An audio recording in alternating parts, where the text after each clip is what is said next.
ನೋಡಿ ಫ್ರೆಂಡ್, ಘಾಟಲ್ಲಿ ಗುಂಡಿಗಳು ಎಷ್ಟೆಷ್ಟು ಬಿದ್ದಿದ್ದಾವೆ. ಗಾಡಿ ಮಲ್ಲಿಕೊಂಡೆದೊಳುತ್ತೆ ಫ್ರೆಂಡ್ಸ್, ಲೋಡ್ ಗಾಡಿಗಳು. ಏನಾದ್ರು ಕಟ್ಟೆ ಏನಾದ್ರು ಉಟ್ಕೊಂಡ್ರೆ ಏನು ಮಾಡೋದಂತಲೇ ಗೊತ್ತಾಗಲ್ಲ. ಅದರಲ್ಲಿ ಲೋಕಲ್ ಗಾಡಿಯವ್ರು ಬೇರೆ ನೋಡಿ ಯಾವ ಥರ ಹೋಗ್ತಾರೋ, ಆ ಗಾಡಿಯಿಂದನೇ ಕಚ್ಕೊಂಡಿರ್ತಾರೆ.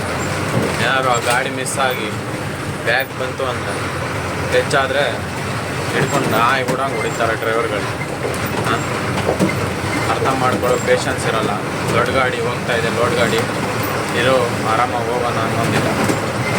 ಏನು ಒಳ್ಳೆ ಅರ್ಜೆಂಟ್ ಏನೋ ಎಮರ್ಜೆನ್ಸಿ ಕೆಲಸ ಇದೆ ಅನ್ನೋ ಥರ ಹೋಗ್ತಾರೆ.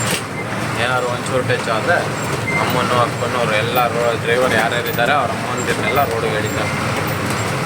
ಯಾವ ಫ್ರೆಂಡಿಗೆ ಯಾರು ಅಲ್ಲ ಒಟ್ಟಿನಲ್ಲಿ ಟೋಟಲಿ ಏನು ಗೊತ್ತಾ, ಇದು ಯಾರೇ ತಪ್ಪು ಮಾಡಿದ್ರು ದೊಡ್ಡ ಗಾಡಿದೆ ತಪ್ಪು ಅನ್ನೋ ಥರ ಕಾನೂನು ಆಗ್ತಿದೆಯಲ್ಲ, ಅದೇ ಮೇಲೆ